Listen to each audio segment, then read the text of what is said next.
Dear students, आज हम start करने वाले हैं हमारा इलेक्ट्रोस्टैटिक्स का next topic, that is electric field.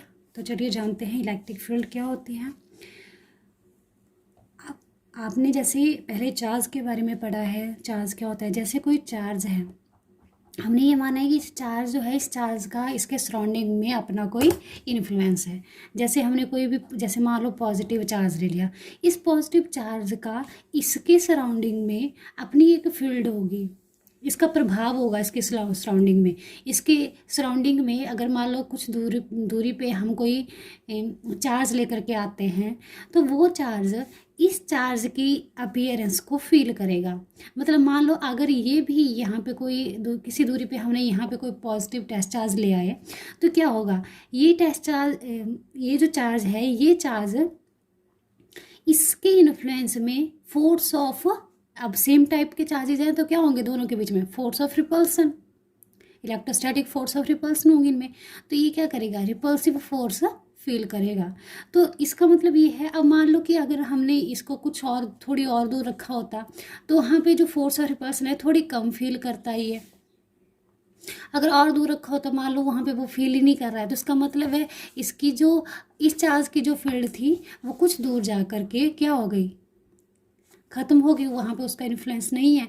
तो इस चार्ज का जहाँ तक इन्फ्लुएंस है, जहाँ तक ये किसी अनदर चार्ज को इन्फ्लुएंस कर रहा है, वो इसकी क्या हो गई, फील्ड।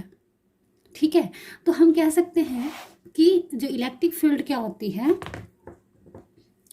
द रीजन और space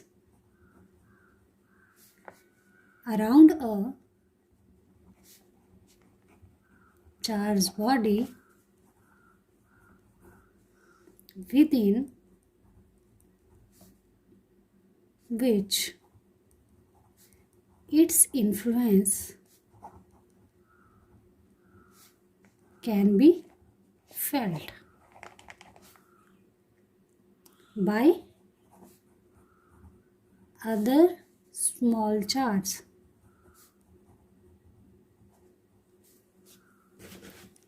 is called electric field.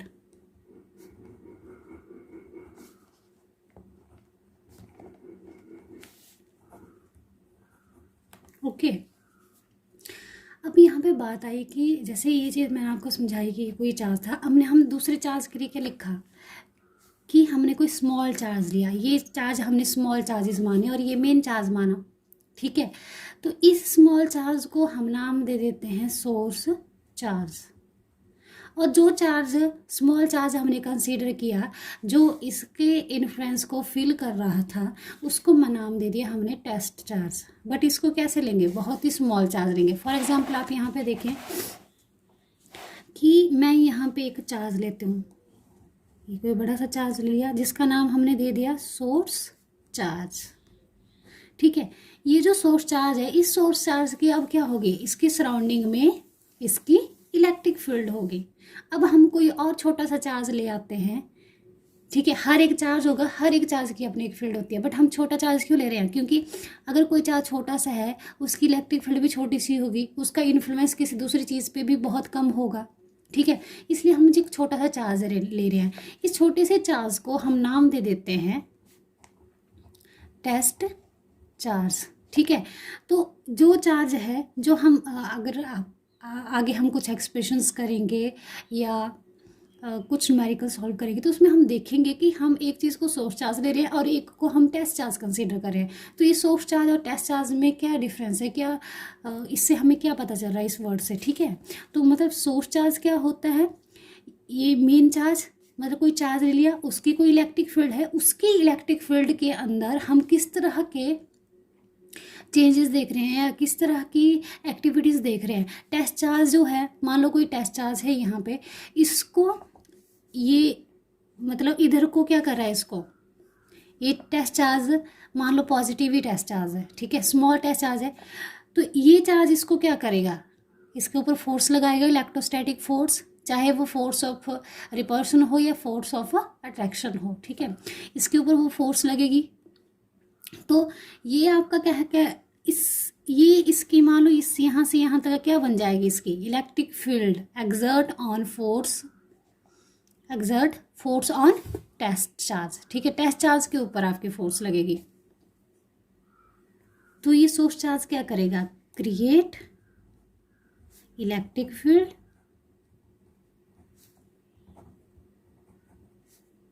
And exert force on test charge, ठीक है, टेस्ट चार्ज के ऊपर फोर्स एक्सर्ट कर रहा है। तो यहाँ से हमें क्या पता चला कि ये जो सोर्स चार्ज है वो क्या होता है,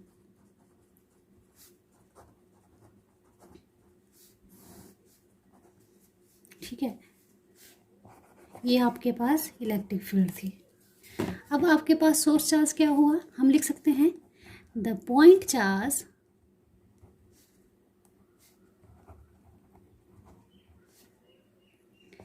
producing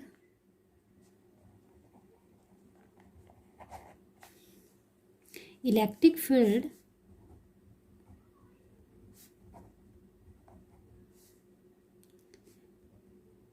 is known as source charge।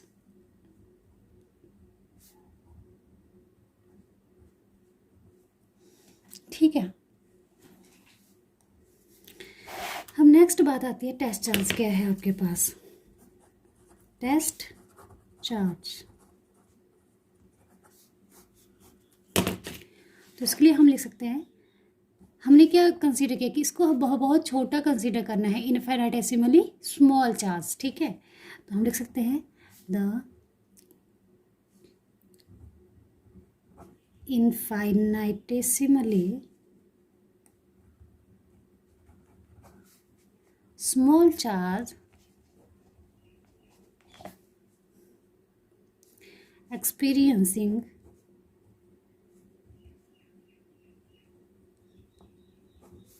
an electrostatic force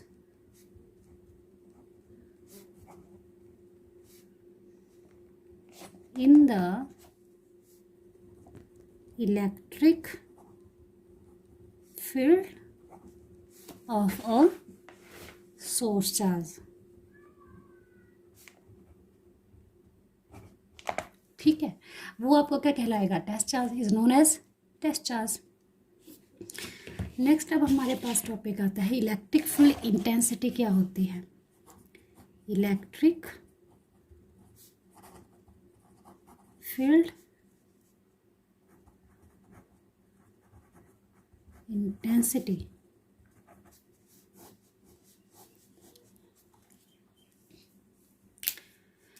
तो अब आप देखेंगे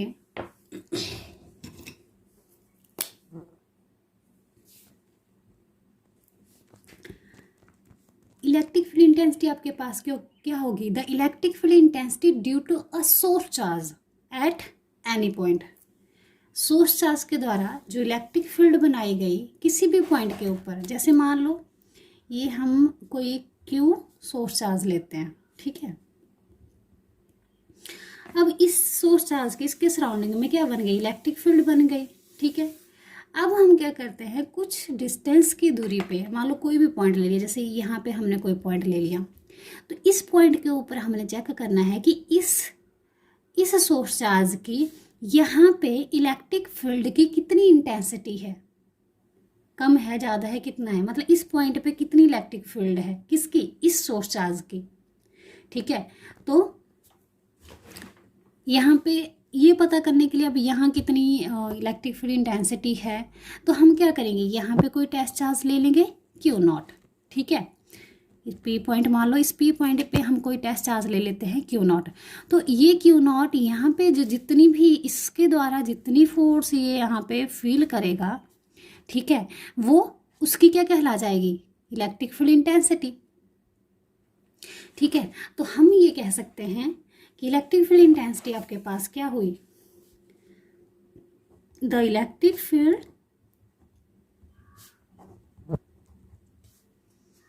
intensity due to a source charge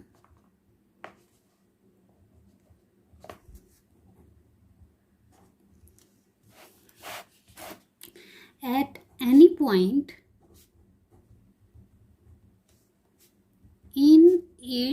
electric field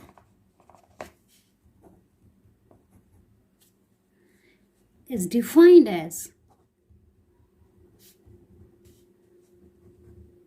the force experienced by a unit positive charge. अब यहाँ पे यूनिट पॉजिटिव चार्ज क्या हुआ, ये हुआ हमारे पास unit positive charge placed at that point, placed at that point. ठीक है, तो यहाँ पे हमने कंसीडर कर लिया कि क्यू आपके पास कोई सोर्स चार्ज है। ठीक है, और क्यू नॉट यहाँ पे क्या आ गया आपके पास, टेस्ट चार्ज है। अब ये जो टेस्ट चार्ज है, ये इसकी इलेक्ट्रिक फील्ड के अंदर कितनी फोर्स यहाँ पे फील कर रहा है, वो उसकी क्या कहला गई, इलेक्ट्रिक फील्ड इंटेंसिटी। तो यहाँ पे हम इलेक्ट्रिक फील्ड इंटेंसिटी को डिनोट करेंगे कैपिटल ई से। ठीक है, तो कैपिटल ई आपके पास इक्वल टू किसके बराबर आ जाएगा, फोर्स पर यूनिट चार्ज। ठीक है, ये चार्ज जितनी फोर्स फील कर रहा है वो उसकी क्या कहलाएगी, इलेक्ट्रिक फील्ड इंटेंसिटी। ठीक है, अब ये जो यहाँ पे टेस्ट चार्ज है हमारे पास, ये टेस्ट चार्ज लेंगे हम अप्रोक्सीमेटली इक्वल टू 0 के बराबर। मतलब हम यहाँ पे कह सकते हैं where q naught approach to 0। ठीक है, क्योंकि हम क्या लेंगे, इसका मतलब क्या है, that is Q not is इनफाइनाइटेसिमली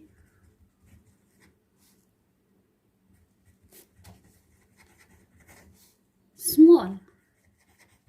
बहुत स्मॉल क्यों ले रहे हैं, ताकि ये जो आपका ये चार्ज है, ये भी तो एक टाइप का चार्ज है ना, इसकी भी अपनी कोई इलेक्ट्रिक फील्ड होती है। अगर ये काफ़ी बड़ा चार्ज होता तो इसकी भी अपनी एक फील्ड होनी थी, तो इसने फिर इसको भी इन्फ्लुएंस करना था। तो इसलिए हम इसको बहुत छोटा ले रहे हैं टेस्ट चार्ज को, ताकि इसका जो इन्फ्लुएंस होगा वो इसके ऊपर ना हो सके, ये इसकी प्रेजेंस को डिस्टर्ब ना कर सके। So the presence of this charge may not disturb the charge distribution of source charge producing the electric field. ये जो इलेक्ट्रिक फील्ड प्रोड्यूस कर रहा है, तो उसकी जो प्रेजेंस है उसको वो डिस्टर्ब ना हो सके इसकी वजह से, इसलिए हम इसको क्या करते हैं, बहुत ही स्मॉल चार्ज लेते हैं। तो इस एक्सप्रेशन को हम इस तरह से भी लिख सकते हैं, electric field intensity is equal to limit q naught approach to 0 F vector upon q naught. Okay, अब ये जो हमारे पास यहाँ पे इलेक्ट्रिक फील्ड इंटेंसिटी है, ये क्या हुई, एक वेक्टर क्वांटिटी है, क्योंकि हमें इसमें क्या हो रहा है, बोथ मैग्नीट्यूड का भी पता चल रहा है एंड स्पेसिफाइड डायरेक्शन का भी पता चल रहा है। ठीक है, तो we can say that electric field intensity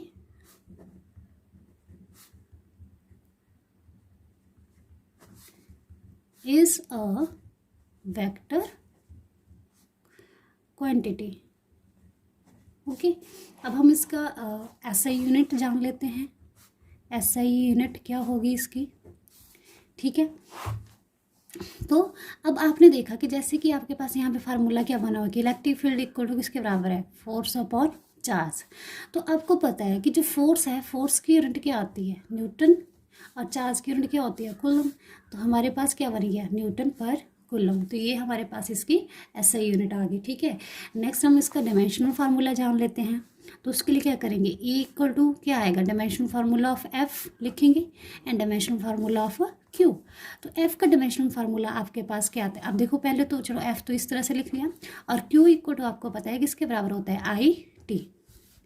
Q equal to किसके बराबर होता है, IT के बराबर। ठीक है, तो डायमेंशनल फार्मूला ऑफ F क्या होगा, MLT raise to power -2 upon, अब आपको पता है I से हम क्या डिनोट करते हैं, करंट, और T से टाइम। तो करंट का क्या आ जाता है डायमेंशनल फार्मूला, करंट के लिए क्या आ जाएगा, A, एंड टाइम के लिए क्या आ जाएगा टी, ये आ गया इस तरह से। तो हमारे पास क्या बन गया M L T raise to power -3 A raise to power -1। तो ये आपके पास डायमेंशनल फार्मूला आ गया इलेक्ट्रिक फील्ड इंटेंसिटी का। नेक्स्ट अब टॉपिक हमारे पास आता है यूनिफॉर्म इलेक्ट्रिक फील्ड क्या होती है आपके पास। यूनिफॉर्म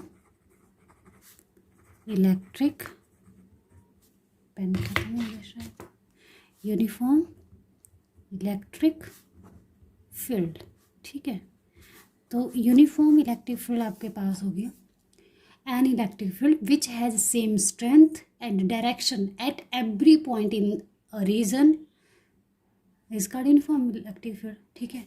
कोई भी रीजन है, जैसे मान लो ये कोई रीजन है, इस रीजन में हर जगह बराबर मात्रा में इलेक्ट्रिक फील्ड हर जगह प्रेजेंट है, ठीक है। उसका मैग्नीट्यूड वहाँ पे जो स्ट्रेंथ है वो भी बराबर है और डायरेक्शन भी आपकी सेम है, ठीक है। हर एक पॉइंट पे डायरेक्शन भी सेम है और उसकी स्ट्रेंथ भी सेम है, तो वो आपके पास क्या कहलाएगी uniform electric field.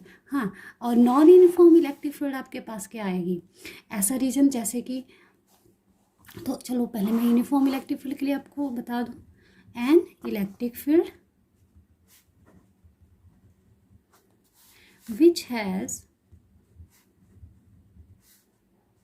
same length, same strength and direction at every point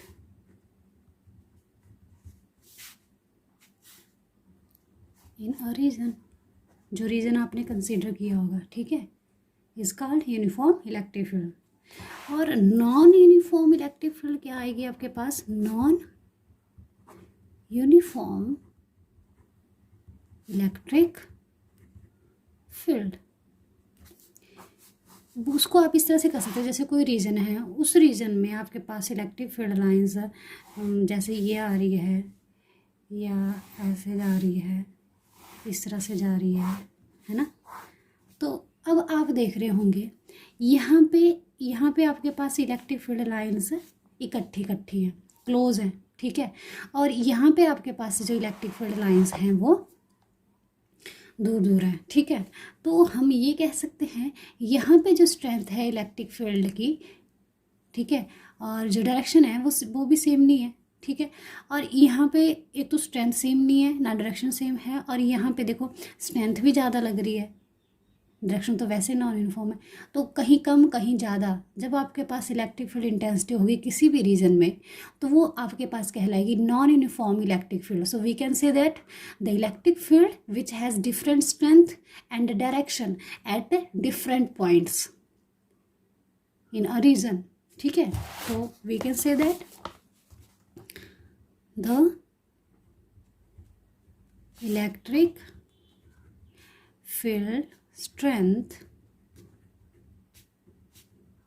and directions at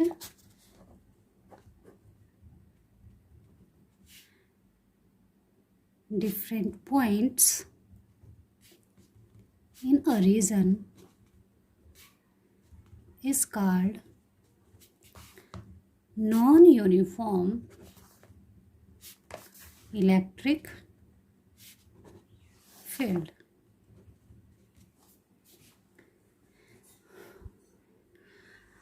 अब नेक्स्ट हमारा टॉपिक है electric field intensity due to a point charge. किसी पॉइंट चार्ज की वजह से किसी पॉइंट के ऊपर कितनी इलेक्ट्रिक फील्ड इंटेंसिटी होगी वो हम फाइंड आउट करेंगे। ये क्वेश्चन आपको इस तरह से भी पूछा जा सकता है, obtain an expression for electric field intensity due to a point charge. अब उसके लिए डिफरेंट केसेस आ सकते हैं, when source charge is at origin, ठीक है। जैसे कि आपका फर्स्ट केस हम यहाँ पे करते हैं, आपने electric field intensity find out करनी है due to a point charge, किसी पॉइंट चार्ज की वजह से। कब? पहला केस आपके पास है when source charge is at the origin. ठीक है, आप इस तरह से देख सकते हो। हम 3 डायमेंशनल कोऑर्डिनेट सिस्टम कंसीडर कर लेते हैं। ठीक है, आपको बोला है सोर्स चार्ज आपका कहाँ पे लाई करना चाहिए, ओरिजिन के ऊपर। ये ओ पॉइंट मान लेते हैं, यहाँ पे हम सोर्स चार्ज मान लेते हैं क्यू, कि क्यू सोर्स चार्ज यहाँ पे प्रेजेंट है। ठीक है, और एक टेस्ट चार्ज ले लेते हैं कहीं पे भी पी पॉइंट की दूरी पे। ठीक है, पी पॉइंट के ऊपर हम यहाँ पे कोई टेस्ट चार्ज ले रहे हैं क्यू नॉट। अब हम कह सकते हैं consider a fixed point charge q at origin, और ओरिजिन के ऊपर आपके पास कोऑर्डिनेट क्या आते हैं, 0,0,0। ठीक है, तो आप इस तरह से लिख सकते हो, consider a fixed point charge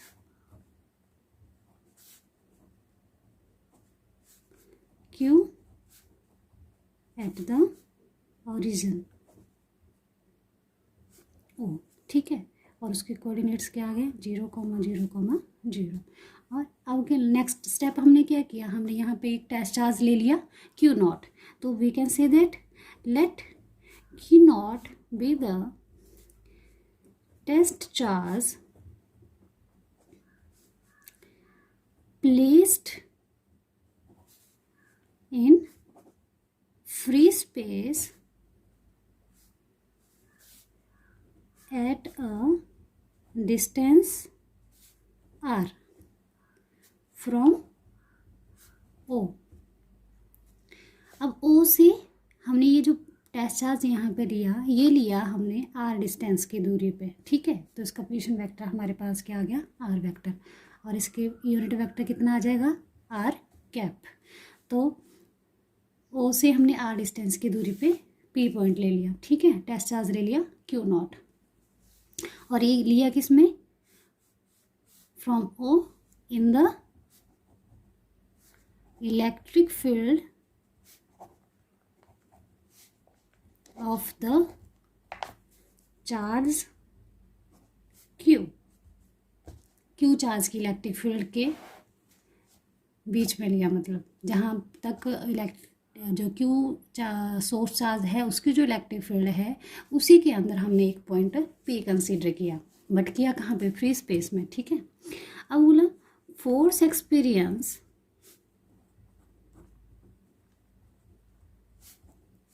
by q naught due to charge Q.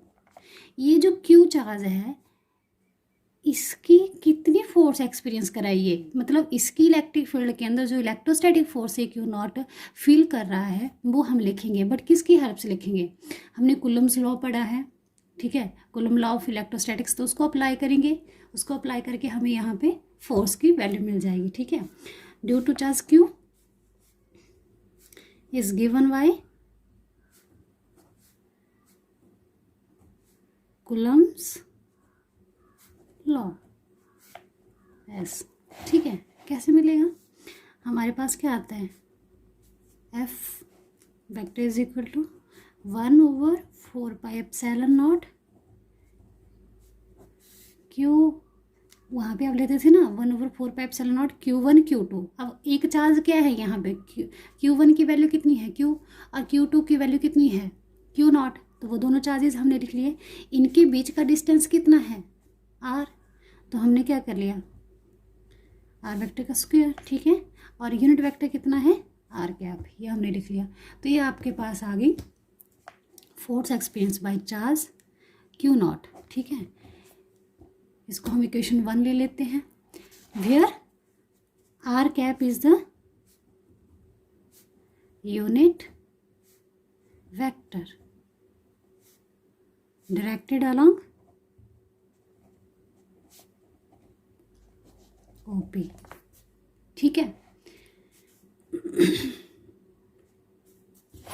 अब आप देखें ये तो हमने फोर्स निकाल लिया, बट हमारा क्वेश्चन क्या है, आपने निकालनी क्या है, इलेक्ट्रिक फील्ड इंटेंसिटी। ठीक है, आपने इलेक्ट्रिक फील्ड इंटेंसिटी की वैल्यू फाइंड आउट करनी है, तो हम क्या लिख सकते हैं, electric field intensity at P ये मैं अब इलेक्ट्रिक फील्ड इंटेंसिटी के लिए सिंपली ई वेक्टर लिख रही हूँ, ठीक है। Electric field intensity at P due two point charge Q is given bye, देखो जो सोर्स चार्ज है ना वो ये हमारे पास यहाँ पे पॉइंट चार्ज है, उसी पॉइंट चार्ज की इलेक्ट्रिक फील्ड इंटेंसिटी हमने फाइंड आउट करनी है, ठीक है।